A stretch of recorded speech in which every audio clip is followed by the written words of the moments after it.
Sea is an illusion of its former self. Up close, the beach isn't sand, but layer upon layer, barnacles and bones from millions of fish that died off in mass die-offs over the years. The blue water is an illusion as well.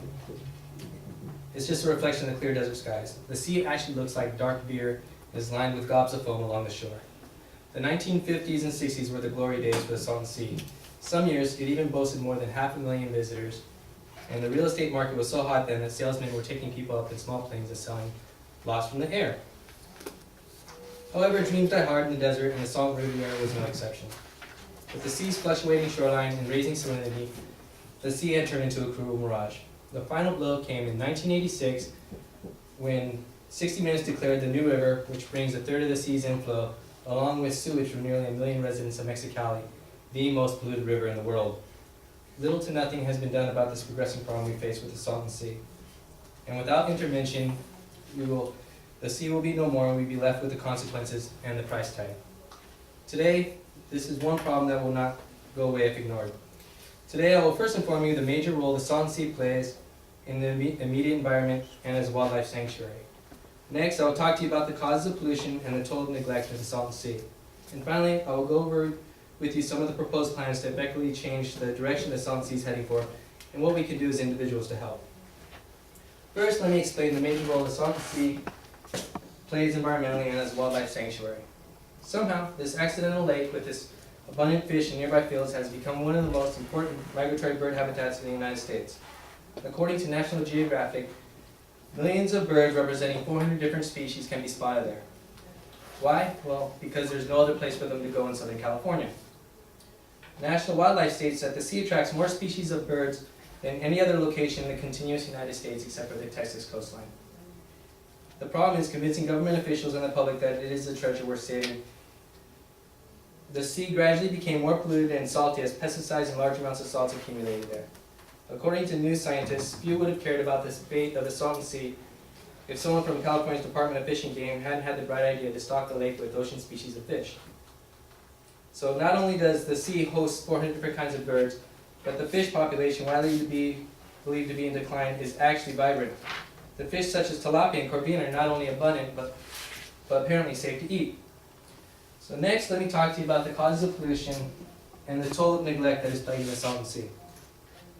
Fish and Wildlife Services have released studies in response to concerns with drain water pollution in the Salton Sea.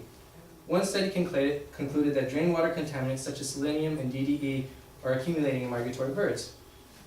Released by the Smithsonian in 1992, biologists were appalled to see the number of birds stagger up the shoreline just to die. Many were so disoriented they just stood still while gulls tore into their flesh and began to eat them on the spot. The estimated death tolls were 150,000 birds. Biologists ruled out disease as the cause of death, but in the tissue some of the birds contained 3 times more selenium than that tested at the Salton Sea just 3 years prior. Besides salt and selenium, drain water also carries high levels of fertilizers, which promotes algae and helps turn the water the reddish brown and give off that awful smell when they die and decompose.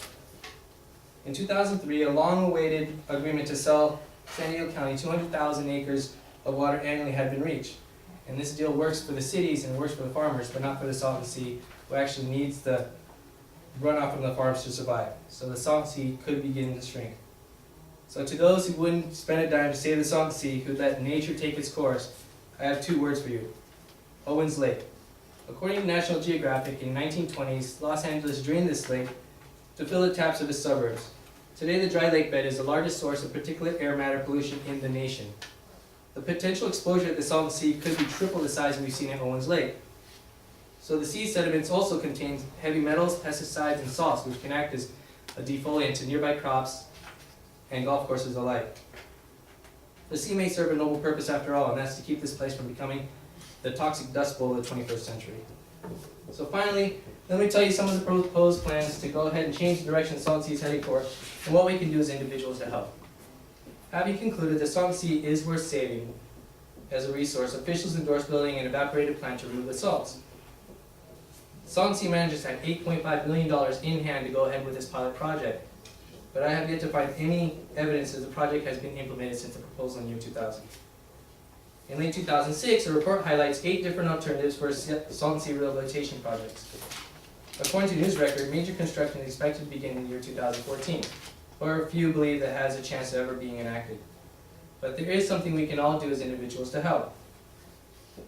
Manual Press is circulating the 80th Assembly District Survey to register voters in the district. It looks like this, so keep your eyes out open for it in the mail. In this survey is a section for salt and sea preservation, asking the public to rate its importance. So hopefully today I have persuaded you to give this issue some merit and rate this section with a higher importance than prior to me speaking. There are a lot of pressing issues that we're facing these days, but to give this issue some importance shows our officials that when the time does come to do something about the salt sea, that the public is in support of preserving it. So today we discussed the major role the salt sea plays, the causes of pollution, the plans to change the direction the salt sea is heading for, and what we can do as individuals to help.